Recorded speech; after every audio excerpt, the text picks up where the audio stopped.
Մենք գնացել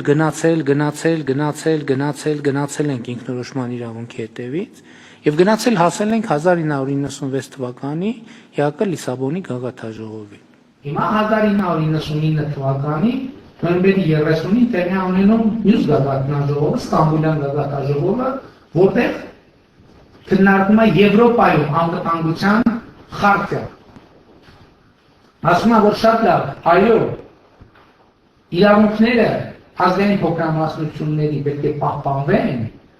բայց իրանք պետք է մնան այդ գոյություն ունեցող պետության կազմում, գոյություն ունեցող պետությունը Ադրբեջանն է։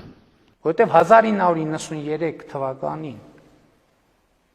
ՄԱԿ-ի անվտանգության խորհուրդը ընդունել է բանաձև, հենց այդ նույն մարմինը,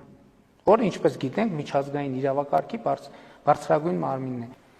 ընդունել է բանաձև, որտեղ ասել է հետևյալը.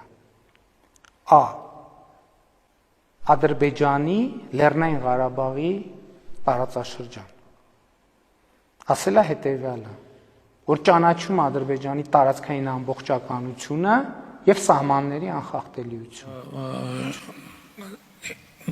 Մի քանի անգամ ասել եմ, որ մենք հղում ենք անում 1992 թվականի փետրվարին Հայաստանի Գերագույն խորհրդում վավերացված փաստաթղթի վրա, որովհետև այն պահին, երբ Հայաստանը ընդունել է մադրիդյան սկզբունքները որպես բանակցությունների հիմք, այդ պահից սկսած ճանաչել է Լեռնային Ղարաբաղը Ադրբեջանի կազմում։ Ես այս ավելին ասեմ, 2016 թվականի դրությամբ բանակցային գործընթացում տեղի է ունեցել աղետ եւ Ղարաբաղը կորցրել է այդ բանակցային բովանդակությամբ Ադրբեջանի կազմից դուրս լինելու